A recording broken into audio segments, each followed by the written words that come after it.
और अमेरिका में राष्ट्रपति चुनाव से जुड़ी हुई बड़ी खबर आ रही है। सी न्यूज पर अमेरिकी चुनाव का पहला रुझान केंटकी और इंडियाना से ट्रंप की लीड आ रही है। इस वक्त की बड़ी खबर।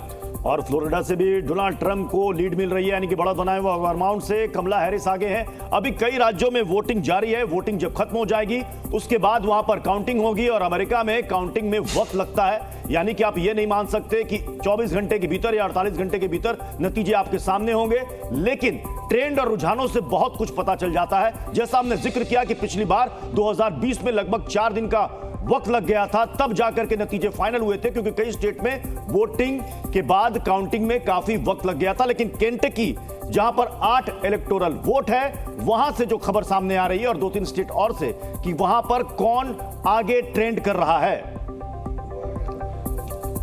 तो वोट डालने के बाद रिपब्लिकन पार्टी के उम्मीदवार डोनाल्ड ट्रंप ने क्या कहा, सुनिए। Election, if it's a fair election, I'd be the first one to acknowledge it. And I think so far, I think it's been fair. If I lose an election, if it's a fair election, I'd be the first one to acknowledge it. And I think so far, I think it's been fair. If I lose an election.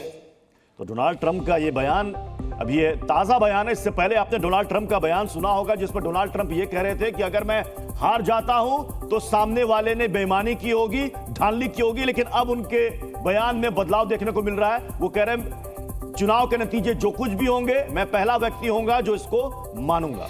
चंदन, तो America के चुनाव और इन पर पूरी दुनिया की नजर। कमला Harris, जिनका भारत से कनेक्शन है तमिलनाडु से, उनके गांव में उनके लिए पूजा की जाती है। कमला की मां श्यामला, जो कि भारत के तमिलनाडु की थी और अमेरिका में गई थी, वहां बस गई थी। तो कमला हैरिस की जड़ें भारत से जुड़ी हुई जरूर हैं, लेकिन जो भारतवंशी है वहां पर जो रह रहे हैं, अमेरिका के जो वोटर्स हैं, वो किसके पक्ष में जाएंगे, ये देखने वाली बात होगी।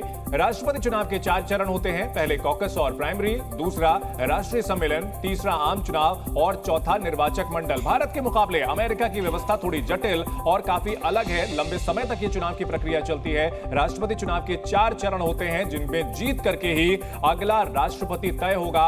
और कौन बनेगा अमेरिका का राष्ट्रपति, डोनाल्ड ट्रंप या कमला हैरिस? पूरी दुनिया में सबसे बड़ा यह सवाल गूंज रहा है।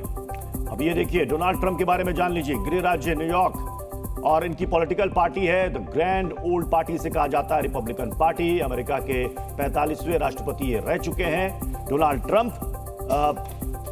और इस बार देखना यह होगा कि क्या डोनाल्ड ट्रंप अपनी जीत सुनिश्चित कर पाते हैं या नहीं कर पाते हैं, क्योंकि अगर ऐसा होता है तो वो दूसरी बार अमेरिका के राष्ट्रपति बनेंगे। पिछली बार वो चुनाव हार गए थे और उस वक्त हमने देखा था कि उसके बाद डोनाल्ड ट्रंप के समर्थकों ने काफी बवाल किया था, जमकर हिंसा देखने को मिली थी।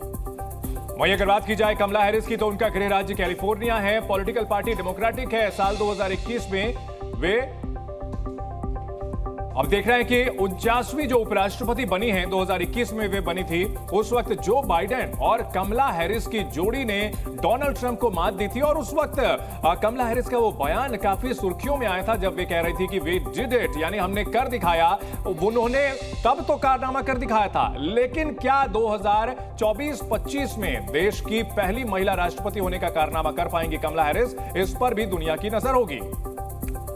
अब भारत के मुकाबले काफी पेचीदा और लंबा होता है अमेरिका चुनाव। अमेरिका के संविधान के आर्टिकल 2 में इसके बारे में विस्तृत जानकारी दी गई है, डिटेल में।